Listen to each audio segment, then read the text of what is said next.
فضای دهه در منطقه‌های دلهای کشور کلاً دیگر است. مثلا دهه در حیاطه کوهساران و قلعه‌های برفپوش وطن.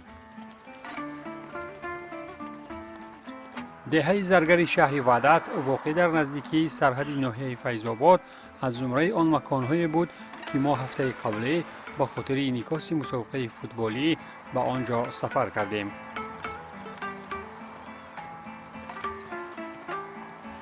جایی که نوابسته از سردی‌های زمستانی و ظلمات شامگاهان، سبقت‌های فوتبال دهوی در این مکان فرصت‌های طولانی باز ادامه می‌یافت. مسابقه بین دسته‌های دهه زرگر طول 2 ماه ادامه دارد. همه روزه در این میدانچه دو بازی برگزار می‌گردد.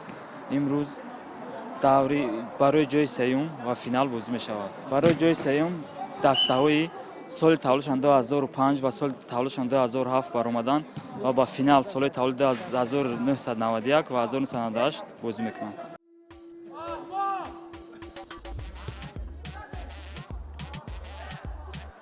چطور مسئول برگزاری مسابقه اشاره نمود، ما را تماشای 2 رقابت جایزوی این مسابقه در پیش بود و البته رقابت‌های میدانی دقت‌های مخلصانی هرچه بیشتر را سوی خویش می‌کشید.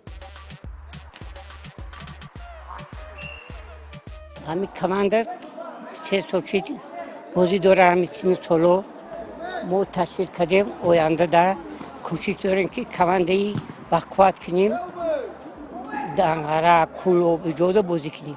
انا برای همین بازی آینده بچه را جواب داریم که بازی را چی کنیم و در کماندهای عالی بازی کنیم. یکم لیگ ده، دیم لیگ ده بازی کنیم بچه ها. طول 6 سال است ما این چنین مسابقه را برگزار میکنیم و در آینده نیز برگزار کردنی هستیم. مقصد ما از بین این دسته یک دسته قوی تیار کردنیم که در مسابقه بین دهه و بین جماعت ها اشتراک کنند. بازی نخستین مسابقه برای اشغال زینه سوم میانی بازیگران سالی تولدشان 2005 و 2007 دایر شد که از آغاز با یک برابری خاصه جریان می گرفت.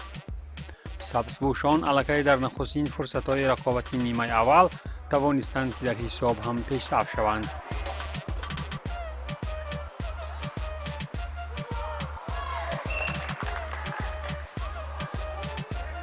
نوابسته از سردی‌های زمستانی و وقت دیر شامگاهی، شماره مخلصان هم در کنار میدانچه ورزشی کم نبود.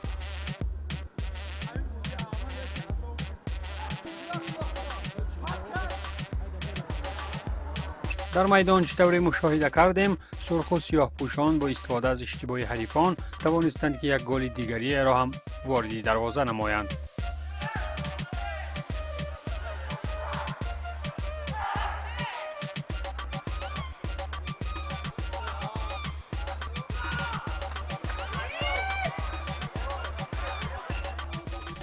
در این برابر رقیبان هم امکانیت‌های خوبی گلزنی در اختیار داشتند ولی هیچ نمی‌توانستند که موفق شوند.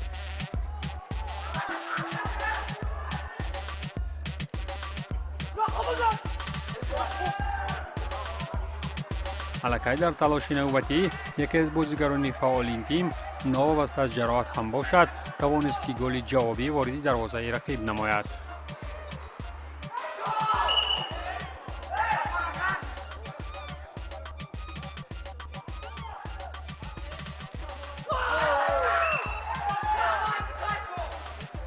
همینطور سرخپوشان از تیم بازیگران سالی تولدشان 2005 توانستند که با حساب بزرگ 8-7 حریفشان از دسته بازیگران سالی تولدشان 2007 را شکست دادند و در این مسابقه مقام سوم را صاحب شدند.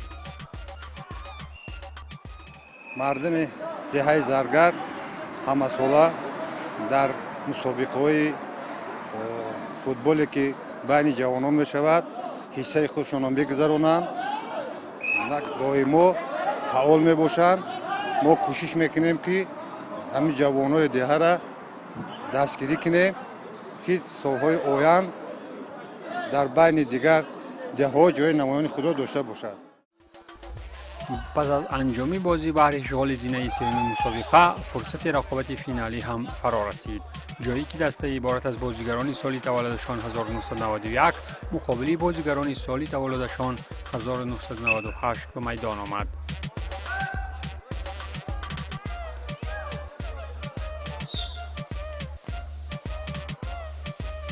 آغاز رقابت فینالی با وجود پس سر شدن مرحله آموزشی و ضعیفی در میدان از هر دوی طرف‌ها احتیاطکارانه صورت می‌گرفت. مخلصان نیز ناوابسته از سرمای زمستانی دسته‌های خویش را طرفداری می‌کردند.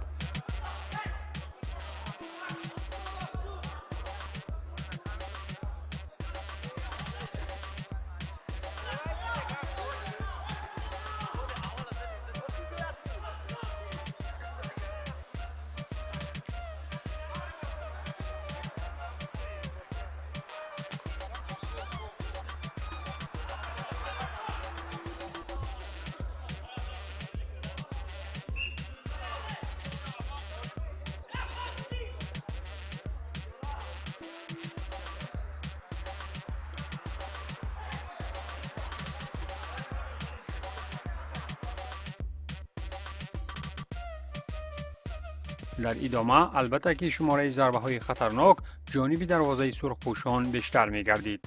هرچند که سر از نیمه دوم رقابت فینالی هجوم‌های کبودپوشان به مراتب خطرهای بیشتر می‌آورد، ولی دروازه‌بان دسته بازیگران سال تولدشان 1991 البته که مدام از خود مهارت والا نشان می‌داد.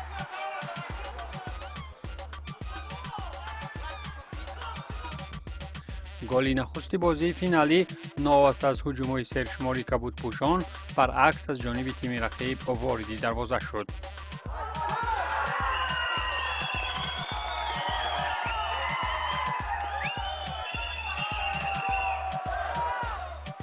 زمانی که رقابت در میدان چون پیشین شدیدیتی خاصه داشت، دروازه‌بانی دسته بازیگران سال تولدشان 1991 هر زمان دروازه‌اش را از گل نجات دادن می‌گرفت. ولی نوابسته از این بازی اعلی، او هم بالاخره به دروازه‌اش گل سر داد.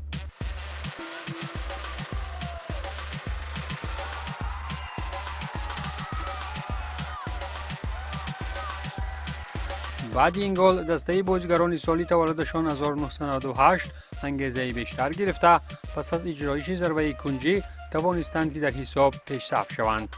همین طریق نیمه اولی رقابت با حسابی 2-1 پایان یافت.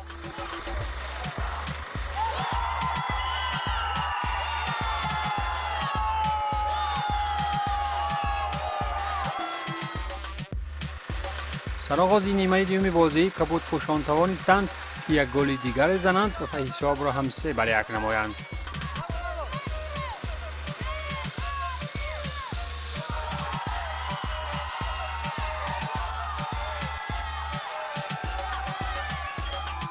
ولی از گل سوم این دسته بیش از 5 دقیقه هم نگذشته بود که حسابی رقابت هم به شرافت این گل سرخپوشان 2-3 گردید.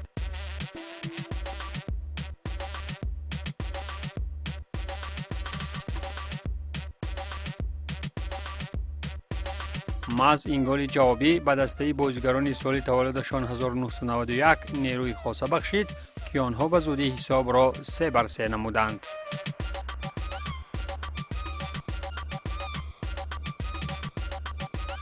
گل نوبتی که این تیم به ثمر رسانید بار اول در این رقابت فینالی آنها را در حساب پیشرفت نمود.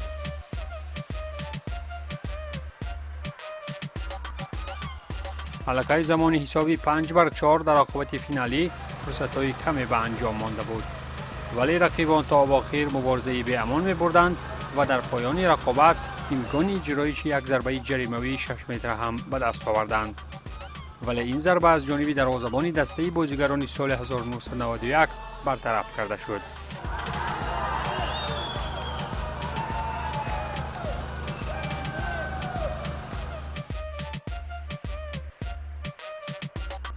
همین طریق سرخپوشان توانستند که در مسابقه دهوی با اشتراک 14 دسته عنوان قهرمانی را برایشان تامین نمایند.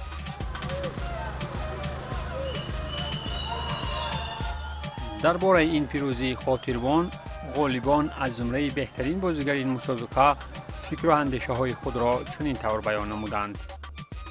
امروز مسابقه فوتبال خور بین سالهای تولد سال 1991 و سال 1998 در دهه زرگر شهر وحدت برگزار گردید. در این مسابقه ما سال 1991 غالب آمدیم. پیش از همه مینتداری خود را به اساسگذار صلح و وحدت ملی پیشوای ملت محترم جناب عالی امام رحمان میرسانیم که برای ما جوانان چنین شرایط муҳайё гардонидаанд ва мо дар чунин ҳавои сулҳу оромӣ омада мусобиқаҳои худро мегузаронем. Ин варзиш гараи солимӣ аст. мо ин мусобиқаро барои ташкил кардагием ки бисёр ҷавонон ба варзиш машғул шуда аз бисёр кирдорҳои номатлуб даст кашанд. Финал яке аз финалҳои пурҷолиб буд. Бозӣ бар ҳисоби 5-4 шид. Бисёр бозии шавқовар гузашт. дар оянда нақша дорем ки чунин мусобиқаҳо бо дар сатҳи деҳаҳо баргузор гардад ва бисёр мардумро ҷамъ намоем ба гузарондани варзиш. ман дарвозабони солҳои таваллуди 1991 дар ин бозӣ байни 14 команда иштирок доштем. ба мушкилӣ рӯбарӯ шудем. хеле меҳнатҳои заҳматҳои вазбин кашидем. ба финал баромадан бо ҳарифи худ қувваозмоӣ карда бо ҳисоби 5-4 ғалаба ба даст овардем.